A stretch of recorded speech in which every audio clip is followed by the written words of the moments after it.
As you start your garden, a common question that will come up is whether to plant seeds or transplants. Both planting methods have their advantages over the other in certain situations. You will also see a trend that some garden plants are commonly grown from transplants while others are traditionally grown from seed. So what's the advantage of using a transplant rather than a seed? First, a transplant can provide season extension in the field. Because transplants are grown in trays, they can be grown indoors when certain crops can't survive in the field. When the field conditions become favorable, the transplants can be moved outside. Transplants also give a competitive advantage against weeds.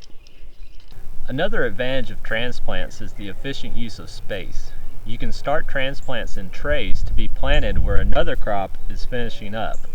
This allows a gardener to be growing two crops for one space at the same time.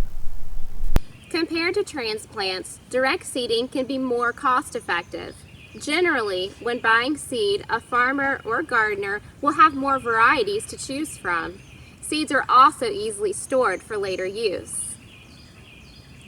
Once you select which planting method you want to use, the next step is to consider the proper planting technique and spacing between the plants. Every crop has its own specific requirements, so be sure to understand each crop's growing needs. Here we have cucumber transplants. We chose to use transplants for this crop to gain season extension for earlier yields. For this variety, Marketmore, the recommended spacing is 18 inches between plants. When planting in the field, the top portion of the root ball should be just below the soil line.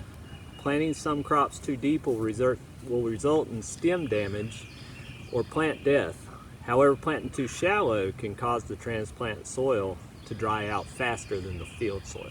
For this planting, we are following the recommendations on the seed packet.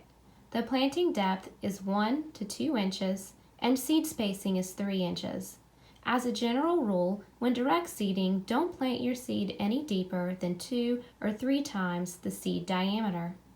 Once you have your seed or transplant in the ground, make sure to keep the soil moist for a successful harvest.